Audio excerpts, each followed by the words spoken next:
Hi hello good morning सगळ्यांना. बघा मस्त अशी जास्वंद फुललेली आहे.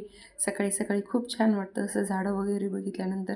सर्वांना नवीन दिवसाच्या खूप खूप छान अशा शुभेच्छा. माझ्या कामाला सुरुवात झालेली आहे. माझं झाडून काढणं सुरू आहे. बाहेरचं झाडून सकाळीच काढले मी. सडा रांगोळी झालेली आहे. आता घरामध्ये झाडून वगैरे काढायची चालू आहे माझी. आणि तोपर्यंत इकडं स्वराच्या पप्पांची देवपूजा ही झालेली आहे. रोज त्यांच्याकडं पूजा करायचं काम असतं. अंघोळ झाली की लगेच ते सकाळी पूजा करून घेतात. मग पूजा झाली की नंतर त्यांना जायचं होतं म्हणून मी लगेच गरमागरम मस्त असा चहा बनवला आहे. आणि काही झालं तरी मी सकाळी 2 मिनटं वेळ काढून आम्ही सोबत चहा घेतोच. सोबत चहा घ्यायला खूप आम्हाला एन्जॉय करायला खूप मस्त वाटतं. थोड्याशा गप्पा, एक 5 मिनटंच गप्पा मारून चहा घेतो आम्ही.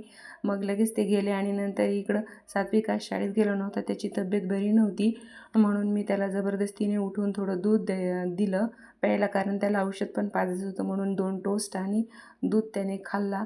आणि मी लगेच नंतर त्याला औषधही दिलं.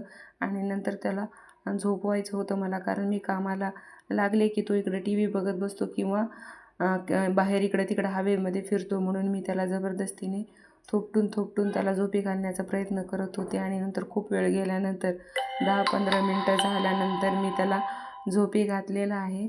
मग नंतर मला इकडं राहिलेलं माझं काम करायचं होतं. मी रात्री घासून ठेवलेली भांडे आता जागच्या जागेवर ठेवत होते. आणि भांडे ठेवत ठेवत इकडे दूधही गरम केलं आणि लगेचच भाजीची तयारी केली. मस्त अशी टोमॅटो आणि कांद्याची चटणी मला बनवायची होती. स्वराला आमच्या खूप आवडते आणि सात्विकलाही आवडते. सोबतच इकडं कणिक मळून लगेचच चपात्या बनवून घेतलेल्या होत्या, कारण स्वराला डब्बा द्यायचा होता.